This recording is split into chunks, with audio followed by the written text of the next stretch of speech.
Hey guys, it is Friday, the end of week 5 of this quarantine, and I wanted to do a little bit of Bible time. So I want to talk to you guys about peace and what the Bible says about peace. And so I'm just going to read you a scripture from one of my favorite books in the whole Bible. This is probably one of my favorite chapters in the whole Bible. If you've heard me speak any number of times, you've probably heard me refer to this verse a few times, and that's because it's just so good. So Paul is writing to the church of Philippi in a book known as Philippians. So in Philippians chapter 4, verse 4 through 7, he says this: "Rejoice in the Lord always." I'll say it again, rejoice. We got to remember, whenever Paul is writing this, he's actually in prison. And he doesn't know exactly how long he's going to be in prison. He's writing to this church and he's telling them to rejoice, but he himself is enduring suffering. Whenever people go into prison that time for being Christians, they don't know if they're going to be released, executed, or fed to tigers and lions. And so Paul, he doesn't know what his future holds. He doesn't know what's going to be around the corner. He doesn't know if he's going to be in jail the next day, if he's going to be free the next day, or if he's going to be killed the next day. But he's writing to these Christians. He's saying, rejoice. Rejoice in the Lord always. Rejoice, rejoice, rejoice. That word joy, that word rejoice, it's in that book so many times. And it's key to what Paul has to say about peace. Then he reminds them, he says, let your graciousness be known to everyone. The Lord is near. Whenever he says the Lord is near, scholars kind of go back and forth on what exactly that means.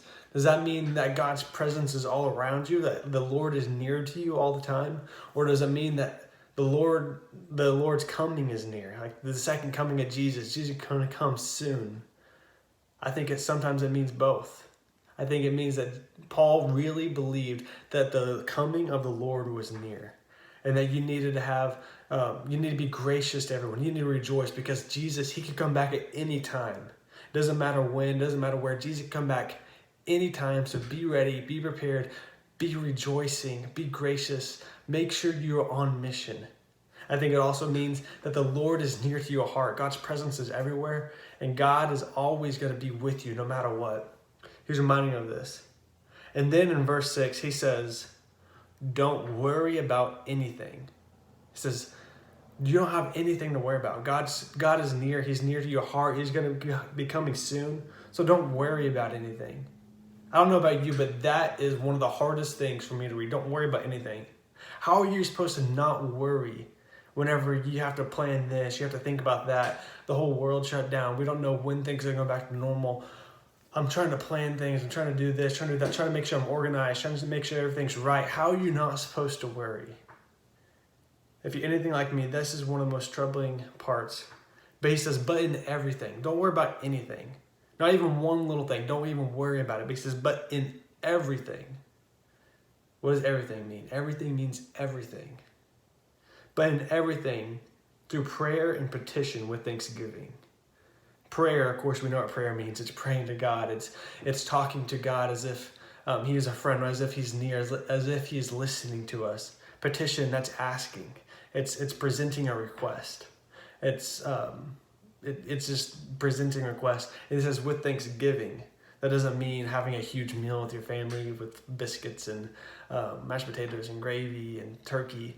But thanksgiving is being thankful. Whenever you're praying, whenever you're asking God for something, it's being thankful. It's thanking him for everything he's already done. It's thanking him for everything he's going to do. It's thanking him for listening. It's thanking him for caring and loving and saving you by his grace.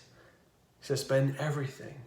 Through prayer and petition with thanksgiving, present your request to God. Let God know what you need. Let God know how you feel. Whatever request you have, don't worry about it. Just present it to God. Give it to him. And then verse 7, this is the key. He says, and then the peace of God. The peace of God. The peace that God gives, because God is peace embodied. Peace means it's not just the absence of conflict. It's not just the absence of anxiety and fear. Peace is a complete wholeness. It's a wholeness that comes whenever God's presence is near. It's what we were created for. Whenever we are in God's presence, that is whenever we are being restored, we are being made new, we're being made complete and whole, and that is when true peace can come and grab a heart. He says, in the peace of God, which surpasses all understanding. I mean, in the peace of God, which passes all understanding, it will guard your hearts and your minds in Christ. That means whenever things are going bad, whenever we are in dark times, whenever we are suffering, whenever things seem to be at their worst, and we have peace, it's not going to make sense to people who don't know God. They're not going to understand why we have peace. They're not going to understand why we're not worrying. Because worrying, as we'll talk about probably soon, what Jesus says in Matthew chapter 5, worrying is for people who don't know him. People who are unbelievers, people who don't know God. That is the people who worry, because they have to make sure they provide everything they need.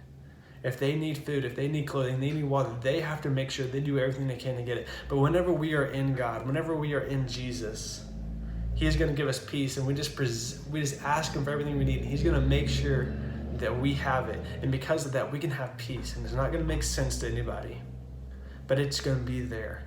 And it's going to be there guarding our hearts and our minds, guarding our emotions and guarding our minds. That way we don't go crazy.